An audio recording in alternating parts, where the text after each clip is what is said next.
Here we go. Big breath in.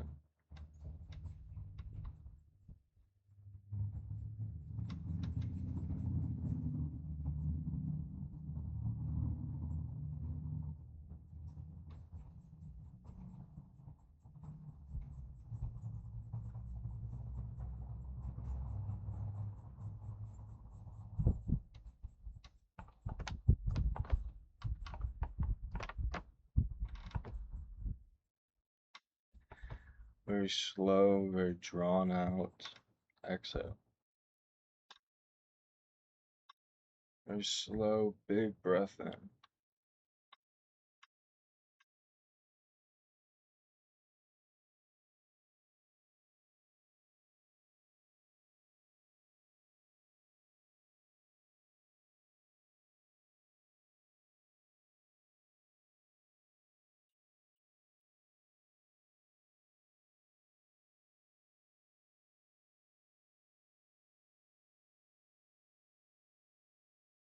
Another one here.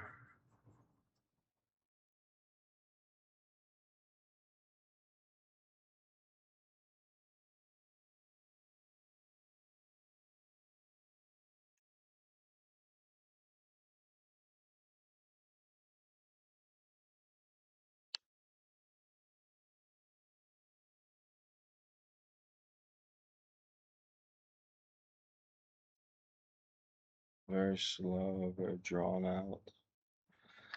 Very relaxed, lazy. Exhale.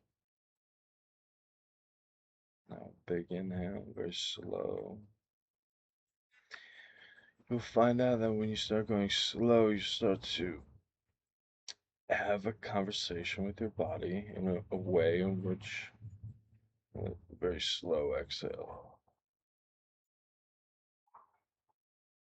in a way in which it notices or can make sense and put to use the idea of this practice that you have and focusing on your breath, slowing your heart rate down. Now that is a phenomenon because you're able to actually induce a biological state of being and participate in that data.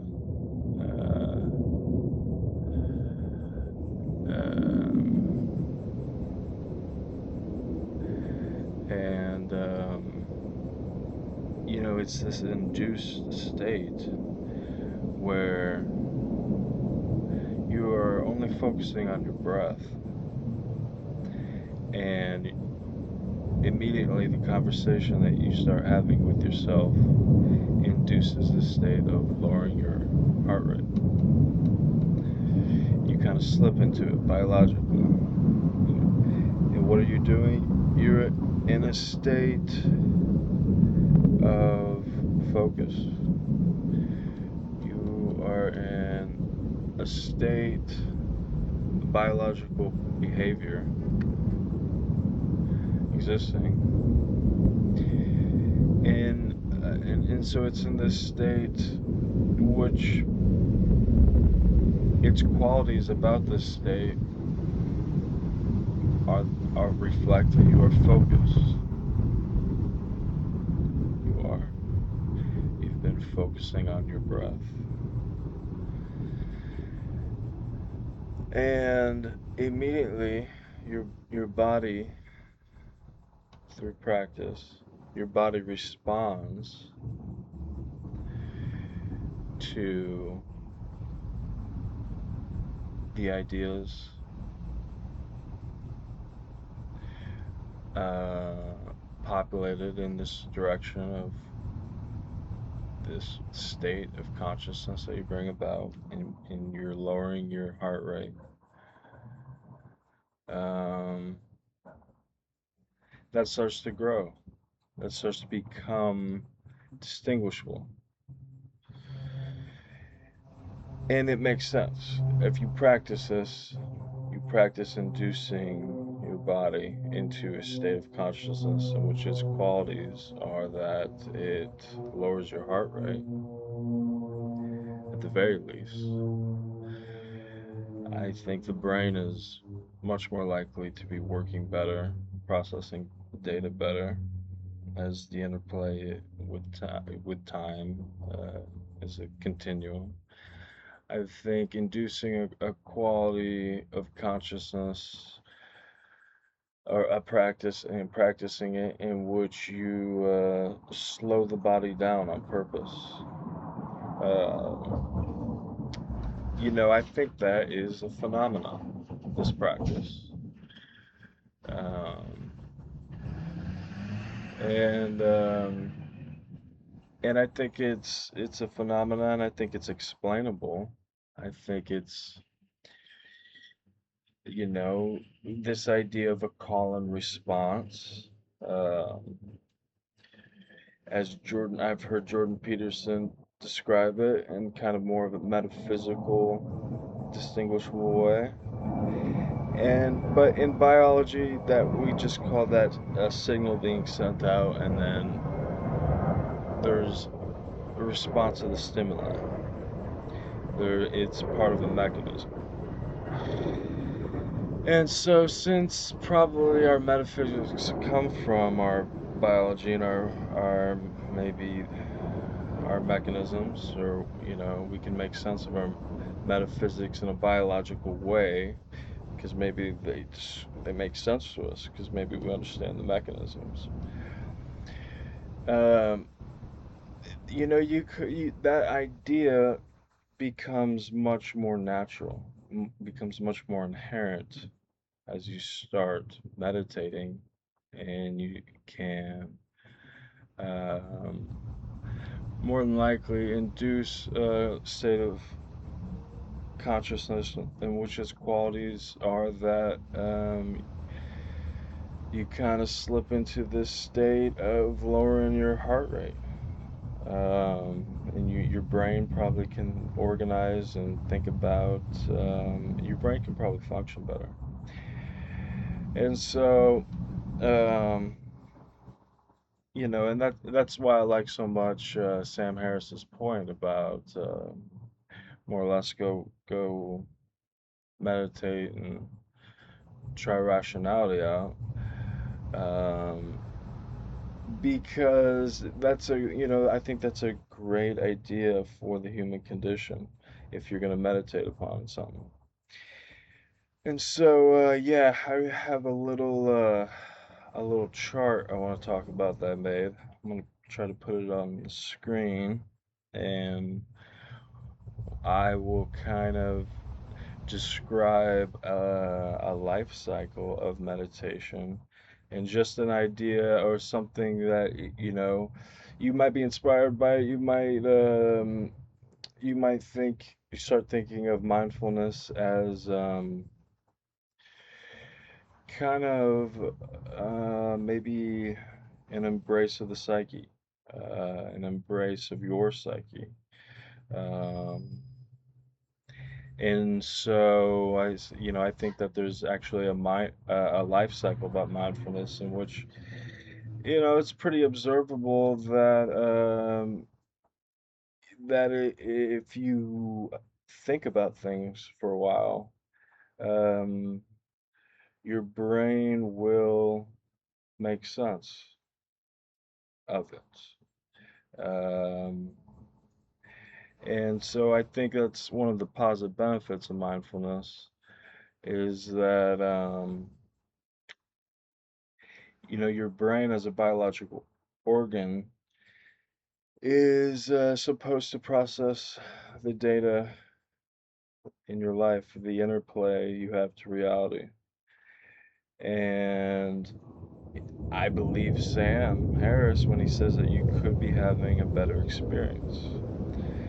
You could be having,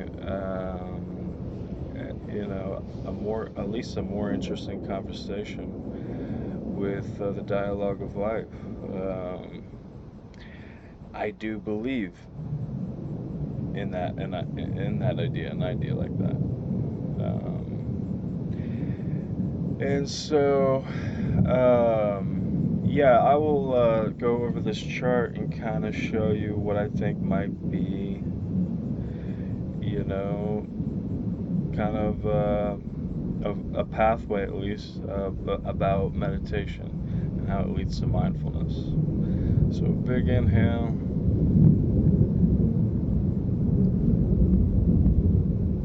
and slow exhale.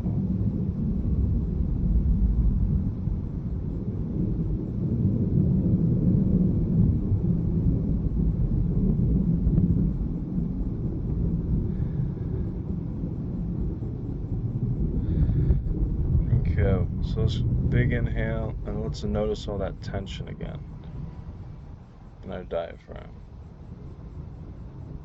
Let's notice our ligaments stretching out our muscles.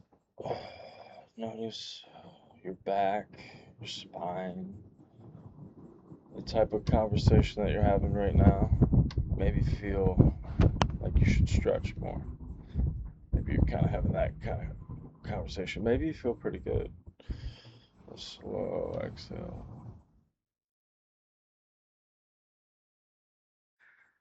Maybe to do an exercise like this, you know, maybe you got to work up to it. Maybe it's too much. Big inhale. Regardless, the idea is that you're having this conversation, that it's becoming noticeable, distinguishable, this converse with your body. These subtleties, these things that you notice as you induce the body naturally into a state of consciousness in which the heart is beating slower and feels more aligned with the body and probably the brain. Big inhale. Notice the tension and then notice the subtleties so that you slowly exhale, resonating throughout your body. How it relaxes into a more natural position. Notice how kind of lazy you feel right now. How if things had been hurting, they probably are hurting less now. Probably feel more aligned, like you touch down or touch base with your body, the converse that's happening with the narrative within your mind and your body. Big inhale, slow exhale.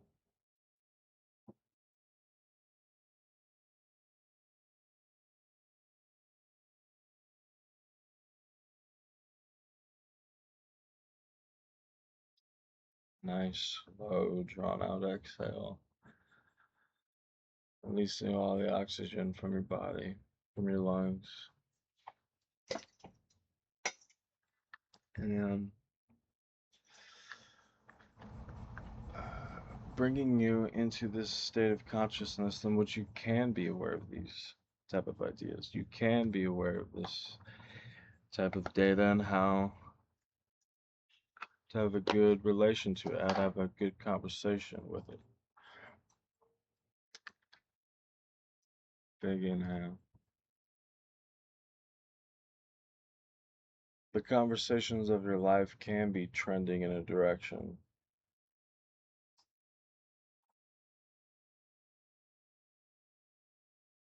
in which you would more likely you would more likely embrace the ones where you're interested, where you're focused, where you have big inhale, some sort of conviction. Big inhale, slow exhale.